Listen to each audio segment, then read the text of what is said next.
Next ഞാൻ ഒരു carrot തോരൻ ഉണ്ടാക്കാൻ പോവാണ്. സിമ്പിളായിട്ട്, തേങ്ങയില്ലാതെ. ഇപ്പോൾ തേങ്ങ പെട്ടെന്ന് പൊളിച്ചെടുത്ത് ചാച്ച് ഒക്കെ ഇടാനായിട്ടൊന്നും സമയമില്ല. അതുകൊണ്ട് തേങ്ങയില്ലാതെ നമ്മൾ പഠിച്ചിരിക്കണം പാചകം ചെയ്യാനായിട്ട്. അതിനാവശ്യം ഞാൻ കുറച്ച് ഉള്ളി, പച്ചമുളക് അരിഞ്ഞിട്ടുണ്ട്. നെക്സ്റ്റ് കറിവേപ്പില കഴുകി വെച്ചിട്ടുണ്ട്. വെളിച്ചെണ്ണ ഒഴിച്ചിട്ടുണ്ട്. ഈ ക്യാരറ്റ് എന്നുള്ളത് കുറച്ച് നന്നായിട്ട് തന്നെ ഞാൻ വേവിച്ചെടുത്തിട്ടുണ്ട്, പഞ്ഞി പോലെ വേവിച്ചെടുത്തിട്ടുണ്ട്. എന്നുവെച്ചാൽ നമ്മൾ ചട്ടിയിൽ ഒരു അര ഗ്ലാസോളം മുങ്ങിയിരിക്കത്തക്ക വെള്ളം ഒഴിച്ച് ഉപ്പ്, മഞ്ഞൾപ്പൊടി, ചെറുതായിട്ട് കുരുമുളക് ഒക്കെ ഇട്ടിട്ടാണ് ഞാൻ ക്യാരറ്റ് വേവിച്ചെടുത്തത്. അതിന് ശേഷം കടുക് ഇടാൻ പോവുകയാണ്.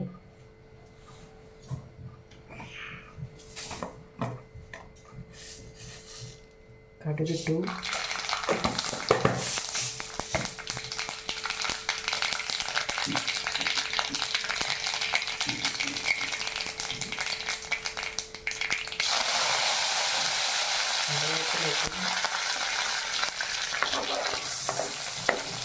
ഉള്ളി ഇടുന്നു.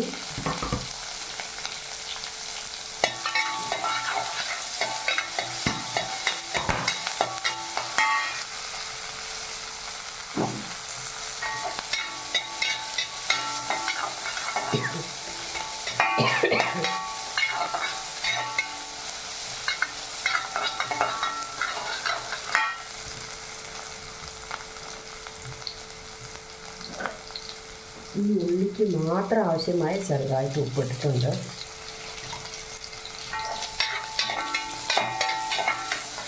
നമ്മളിതിൽ മഞ്ഞൾപ്പൊടി, ഉപ്പ്, കുരുമുളക് 3 ഇട്ട് വേവിച്ചിട്ടുണ്ട്.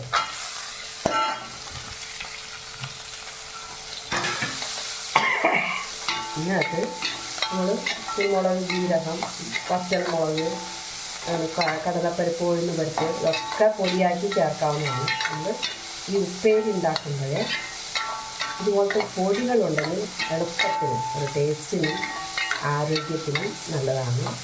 ഇത് നമ്മൾ തേങ്ങ ഒന്നുമില്ല, പൊളിച്ചിട്ടില്ല, തിരികിട്ടില്ല, മടിയാണ്, സമയമില്ല എന്നുണ്ടെങ്കിൽ സിമ്പിളായിട്ട് ഞാൻ പറഞ്ഞുതരാം.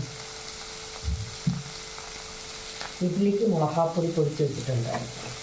ഇതിനകത്ത് അരിയുണ്ട്, ഉഴുന്നുണ്ട്, കടലപ്പരിപ്പുണ്ട്, വറ്റൽ മുളകുണ്ട്, കായമുണ്ട്, എല്ലാം ഉണ്ട്. അപ്പോൾ ഇതിനകത്ത് കുറച്ചിട്ടാൽ പോരെ.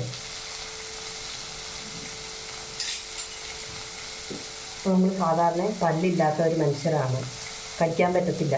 അപ്പോൾ അവർക്ക് മുഴുവനായിട്ട് കടലപ്പരിപ്പ്, ഉഴുന്നൊക്കെ ഇട്ട് ഭയങ്കരമായിട്ട് ഉണ്ടാക്കി കൊടുത്താൽ അവർ കഴിക്കത്തില്ല. ഇതുപോലെ ആകുമ്പോൾ നൈസായിട്ട് പൊടി ചെയ്ത് ഇത് ഓൾറെഡി ക്യാരറ്റ് വെന്ത് നല്ല പഞ്ഞി പോലെ വെന്തിട്ടുണ്ട്. അതുകൊണ്ട് വെള്ളം കറക്റ്റ് അളവ് വയ്ക്കണം. ഈ ക്യാരറ്റ് എന്ത് സാധനം വേവിക്കുമ്പോൾ കറക്റ്റ് വെള്ളം വെക്കണം. കൂടുതൽ വെള്ളം വെച്ച് ഊറ്റിക്കളയരുത്, ഒരിക്കലും അത് ഊറ്റിക്കളയരുത്. അത് നമ്മൾ ചിലപ്പം പാചകം കറക്റ്റായിട്ട് ചെയ്യുമായിരിക്കും, പക്ഷേ അതിൻ്റെ സത്ത് മുഴുവൻ പോയിട്ട് നമ്മളത് കഴിച്ചിട്ട് കാര്യമില്ല. അതുകൊണ്ട് കറക്റ്റ് വെള്ളം ബാലൻസിൽ ക്യാരറ്റിൽ വേവിക്കുക. ജസ്റ്റ് മുങ്ങുന്ന രീതിയിൽ വെള്ളം വെച്ച് അത് കംപ്ലീറ്റ് വറ്റിക്കുന്നവരെ അവിടെ കാത്തിരുന്നാൽ മതി. അപ്പം അപ്പോൾ ഇഡ്ഡലിപ്പൊടി 1 സ്പൂൺ ഇട്ടിട്ടുണ്ട്. കുറച്ച് സാമ്പാർ പൊടി 1/4 സ്പൂൺ വേണമെങ്കിൽ ഇടാം.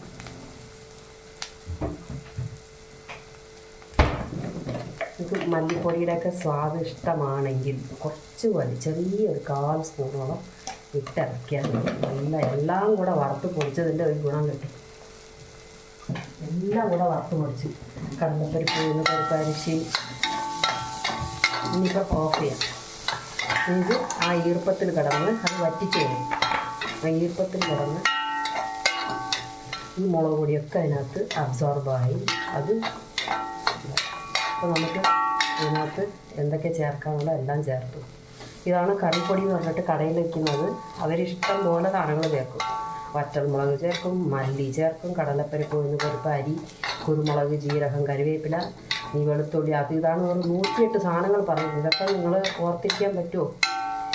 ഇഡ്ഡലിക്ക് ചമ്മന്തിപ്പൊടിയോ മുളക് പൊടിയോ എന്തെങ്കിലും ഉണ്ടെങ്കിൽ അതിൽ1 സ്പൂൺ എടുത്തതിനകത്ത് ഇടുക. എന്നിട്ട് നന്നായിട്ട് ഇളക്കുക. സംഭവം റെഡിയല്ലേ, 5 മിനിറ്റ് കൊണ്ട് പെട്ടെന്ന് ആഹാരം റെഡിയാക്കുന്ന കുട്ടികളാണ് ഇപ്പോൾ എല്ലാവർക്കും ഇഷ്ടം.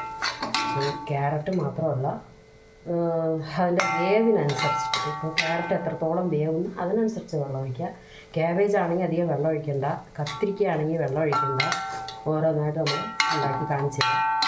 പടവലങ്ങയാണെങ്കിൽ ഉപ്പിട്ട് തിരുമ്പി വെച്ച് ചെറുതായിട്ട് വെള്ളം തെളിച്ചാൽ മതി. ക്യാബേജ്, പടവലങ്ങ, ഇതൊക്കെ കത്തിരിക്ക ഇതൊക്കെ തെളിച്ചാൽ മാത്രം മതി. പക്ഷേ ക്യാരറ്റ് അങ്ങനെയല്ല, നന്നായിട്ട് വേവിച്ചെടുക്കണം. ബീൻസ്, ക്യാരറ്റ് ഇതൊക്കെ ഒരു വെള്ളം ഒഴിച്ച് വേവിച്ച് തന്നെ എടുക്കണം, എന്നാലേ സ്വാദുണ്ടാവുള്ളേ, അല്ലെങ്കിൽ ഇവർ കഴിക്കത്തില്ല. അപ്പോൾ അതിനനുസരിച്ച് പച്ചമുളക് മൂപ്പിച്ചിട്ടുണ്ട്, ഉള്ളി മൂപ്പിച്ചിട്ടുണ്ട്, പിന്നെ ഇഡ്ഡലിപ്പൊടി ഇട്ടിട്ടുണ്ട്, സാമ്പാർ പൊടി ഒരു 1/4 സ്പൂൺ ഇട്ടിട്ടുണ്ട്. സോ കായം എല്ലാം സപ്ലൈ ആയിട്ടുണ്ട്. എത്ര പെട്ടെന്ന് റെഡിയായി, ക്യാരറ്റ് തോരൻ റെഡി. ഉപ്പ് നോക്കാം, നല്ല ടേസ്റ്റിയാണ്, സൂപ്പറായിട്ടുണ്ട്. അധികം ആഡംബരമില്ലാത്ത ഒരു തോരൻ, നല്ല എരിവുണ്ട്. ക്യാരറ്റിൽ സ്വതേ മധുരം ഉണ്ടല്ലോ, അപ്പോൾ അതിനകത്ത് അതിൻ്റെ 6 ടേസ്റ്റ് എന്ന് പറയും. 6 ടേസ്റ്റുള്ള ആഹാരങ്ങൾ കഴിക്കുന്നവർക്ക് ഒരു അസുഖം ഉണ്ടാവില്ല എന്നാണ്. ബൈ.